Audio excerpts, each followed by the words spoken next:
항상 기뻐하라. 내가 다시 말하노니 기뻐하라. 너희 간용을 모든 사람에게 알게 하라. 주께서 가까우시니라. 아무것도 염려하지 말고 다만 모든 일에 기도와 간구로 너희 구할 것을 감사함으로 하나님께 아뢰라. 그리하면 모든 지각에 뛰어난 하나님의 평강이 그리스도 예수 안에서 너희 마음과 생각을 지키시리라. 아멘. 네.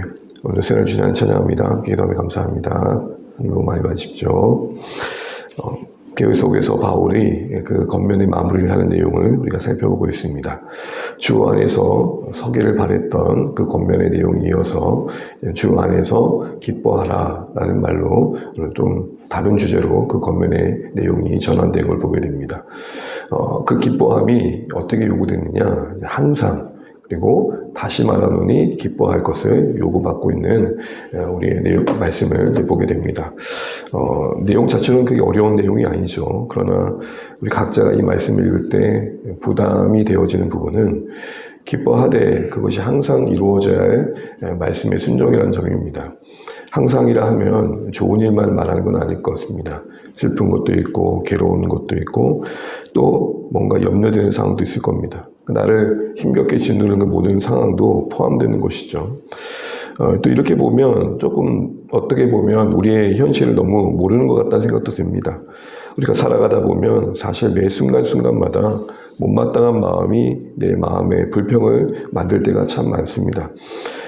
그러려고 했던 건 아니지만 찾아오는 여러 상황 속에서 짜증이 생길 때가 있습니다. 그 순간순간의 감정이지만 분노가 폭발할 때도 있습니다. 그런데 그때마다 기뻐하라는 말이 좀 너무하다 싶기도 하죠. 조금 더 생각해 보면 우리 안에 일어나는 이런 모든 비애의 감정, 분노의 감정, 괴로움의 감정들이 다 부정당한 같은 느낌도 들기도 합니다. 다시 말해 어떤 눈물을 흘린다는 거, 슬퍼한다는 거, 뭔가 괴로움에 분을 토한다는 이 모든 게 불신앙적 모습으로 보인다는 것이죠. 그런데 여러분, 성경 곳을 보게 되면은 이 땅에 살아갔던 신자들이 하나님 앞에 괴로움을 토해내기도 하고 한없이 눈물 흘리는 장면도 나오고 우리가 이 땅에서 느끼는 모든 인간의 감정들이 고스란히 고백되고 있는 것들을 보게 됩니다. 슬퍼서 눈물이 나는데 눈물 흘리는 것 자체가 괴로워서 그 괴로움을 토로하는데 그 자체가 정죄받을 건 분명 아니라는 것이죠. 예수님께서도 여러분 그 벗이었던 친했던 나사로의 죽음 앞에서 그 비통함을 감출 수 없어 흘리셨던 눈물을 우리가 기억합니다. 살짝 훔쳤던 눈물이 아니라 거의 애통했던 그 눈물을 우리가 예수님을 통해 봤었죠. 이렇게 보면 기뻐라는 것을 그냥 액면 그대로 보게 되면 우리가 가질 수 있는 그 어떤 현실적이지 못하다는 그 이해들은 이 말씀을 우리가 또 잘못 받아들이고 있다는 생각들을 해보게 되는 것이죠. 이런 오해가 아닌가 싶습니다.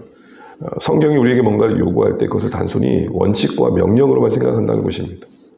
단순히 신자된 우리에게 주어진 짐이며 떠맡긴 무거운 책임으로서만 여겨질 때가 있다는 것입니다. 그렇게 해야 돼. 그 이상 그 이하도 아닌 것이죠.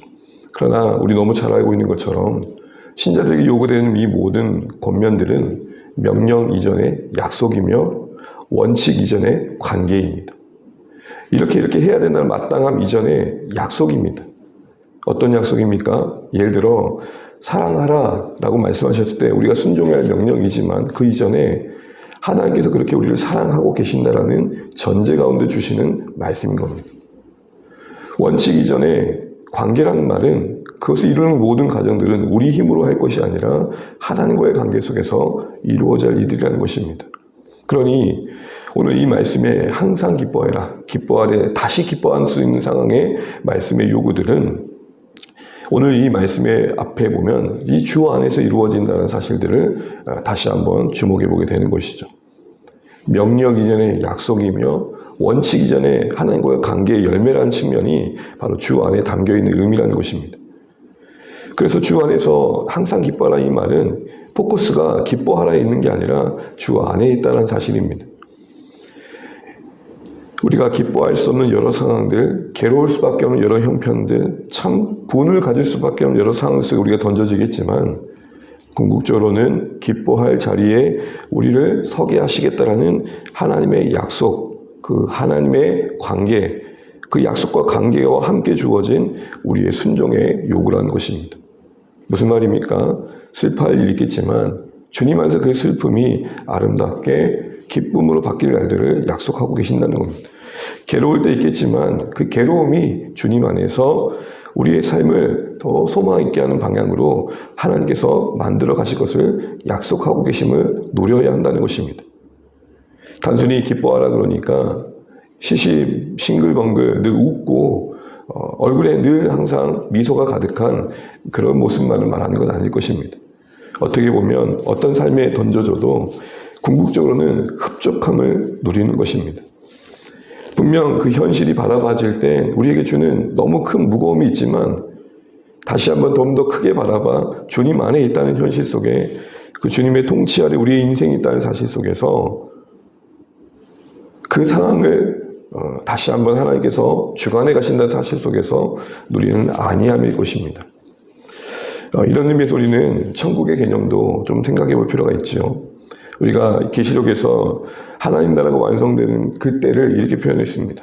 눈물이 없고 고통이 없는 것. 우리가 만약 그날에 가게 되면 그 눈물과 고통이 없음을 경험한다는 것이죠. 그런데 이런 질문을 해볼 필요가 있습니다. 그럼 눈물이 없고 고통이 없으면 천국일까요? 다시 말해 기뻐할 만 가득하면 천국일까요? 성경의 일관된 이야기는 무엇입니까? 천국의 본질은 주님과 함께하는 거죠.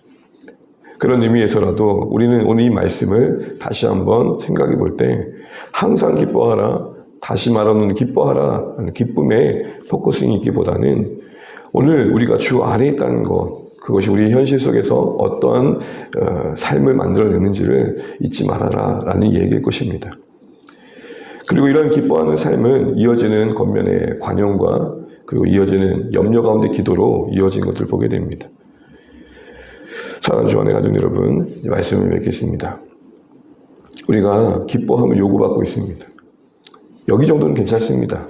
그런데 항상이란 말이 좀 부담스럽습니다. 우리의 현실이 그렇지 않기 때문입니다. 그러나 이 말은 우리가 현실 속에서 경험하는 이 모든 감정들을 부정하며 그런 모든 비애의 감정, 분노의 감정 자체가 비신앙이라고 말하는 게 아닙니다. 그 모든 형편 속에서도 함께 하신 주님 안에서 그 모든 현실의 감정들을 잘 소화해내면 좋겠다라는 것입니다.